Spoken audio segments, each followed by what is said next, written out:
Le marché de nuit, une tradition en Asie. On y trouve évidemment les productions de fruits et de légumes de la région. Les touristes n'oublient pas de venir remplir leurs coffres avant de regagner la capitale. Mais l'intérêt est plus large. On y vient aussi pour l'ambiance de fête. On grignote des beignets, des fruits, on achète des vêtements, des montres, des gadgets, on y joue. Le marché de nuit, c'est un centre commercial, mais en plein air, parfois sous la pluie, mais toujours dans la bonne humeur et la convivialité.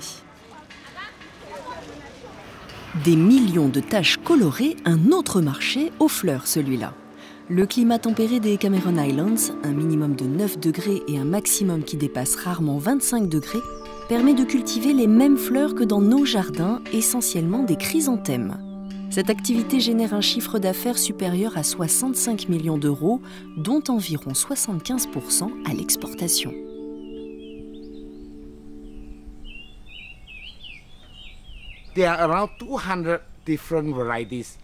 On cultive environ 200 variétés de chrysanthèmes. Nous les emballons en 10 tiges par botte et 10 bottes par paquet pour le Japon. Pour Hong Kong, Taïwan et la Thaïlande, nous les regroupons en bouquets de 12. Pour le voyage vers le Japon, nous utilisons le transport par camion jusqu'à l'aéroport, puis par avion jusqu'au Japon, ce qui prend en tout 24 heures. On peut conserver les fleurs pendant environ 2 semaines. En Malaisie, et spécialement dans les montagnes de Cameron Highlands, les chrysanthèmes poussent sous serre pour les protéger de la pluie. On contrôle ainsi mieux les parasites. Il faut aussi que l'on maintienne sous serre une certaine luminosité.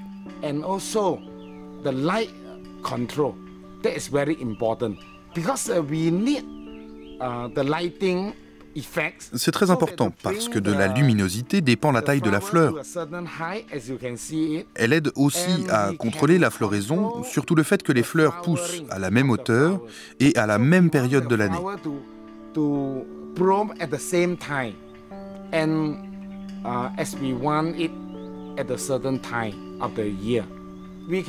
Nous produisons toute l'année. Les chrysanthèmes poussent bien ici car les jours et les nuits sont égaux toute l'année. Ce point est très important et ici on peut contrôler cette durée très bien. Pour la multiplication, nous ne plantons pas de graines. Nous utilisons une bouture de la plante. Dans 1 hectare, il y a 154 000 plantes. Le tapis vert qui couvre les collines des Cameron Highlands a pour nom Camellia sinensis. Et oui, des théiers. Ils sont de la même famille que les camélias dont vous appréciez sûrement la beauté et le parfum. C'est la passion de Ton Chin Pat.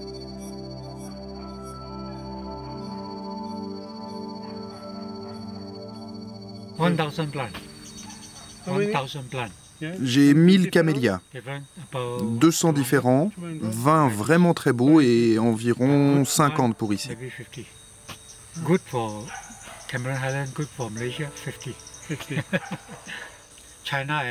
Les camélias sont originaires de Chine, du Japon et un peu de Corée. J'ai un jardin et ici c'est bon pour les camélias. C'est facile à cultiver, pas d'engrais, pas de pesticides, il pousse doucement, c'est un petit arbre.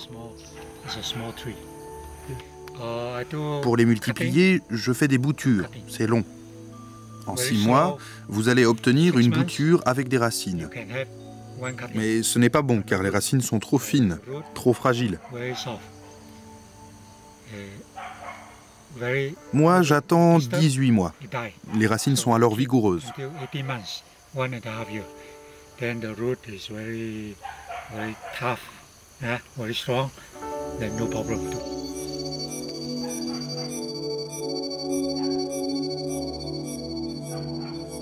Vous voulez multiplier des anthuriums? C'est très facile. À maturité, la tige se boursoufle, des graines apparaissent, il ne reste plus qu'à les récupérer, les semer et puis attendre. C'est un bébé anthurium. 6 mois? Ouais. 6 mois. Dans 1 an, il aura 4 feuilles. Il grandira et 4 ans plus tard, vous aurez peut-être des fleurs.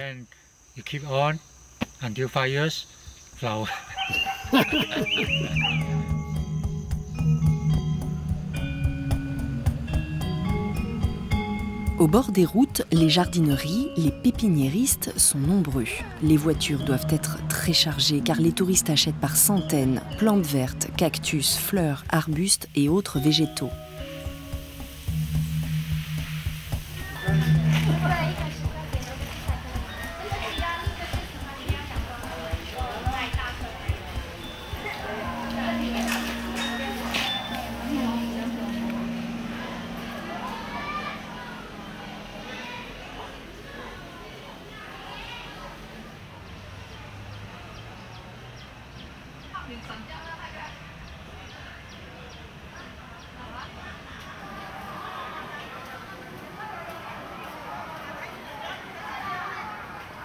Parmi toutes ces jardineries, une retient l'attention sur le flanc d'une colline.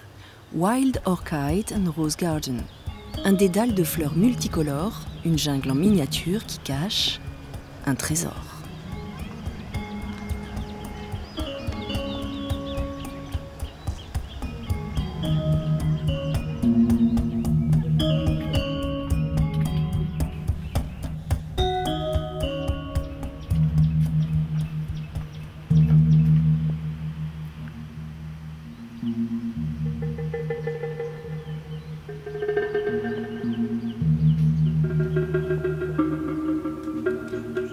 La vraie difficulté, résister à l'envie de tout acheter. Mais je suis certaine que vous allez craquer en voyant cette collection unique de plantes carnivores des Nepenthes.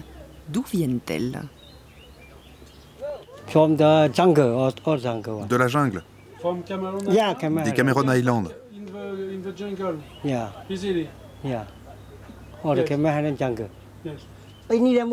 Il faut les garder à l'ombre et les arroser tous les matins.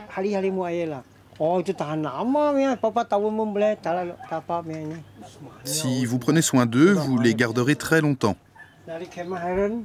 Dans les montagnes, on trouve beaucoup d'espèces différentes. Je n'utilise pas d'engrais chimiques. La plante est naturellement fertilisée par les insectes qui tombent dans le piège.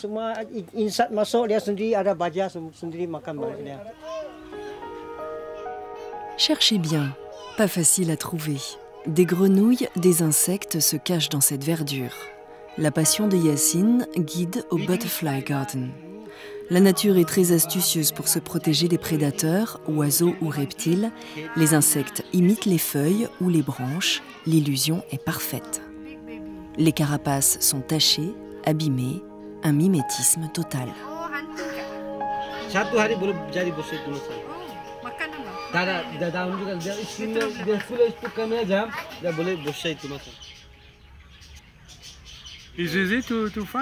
Oui, c'est très facile. Il suffit d'aller dans la jungle. Yacine se procure ses pensionnaires dans les campagnes. Des filets suspendus aux arbres gardent captifs les insectes.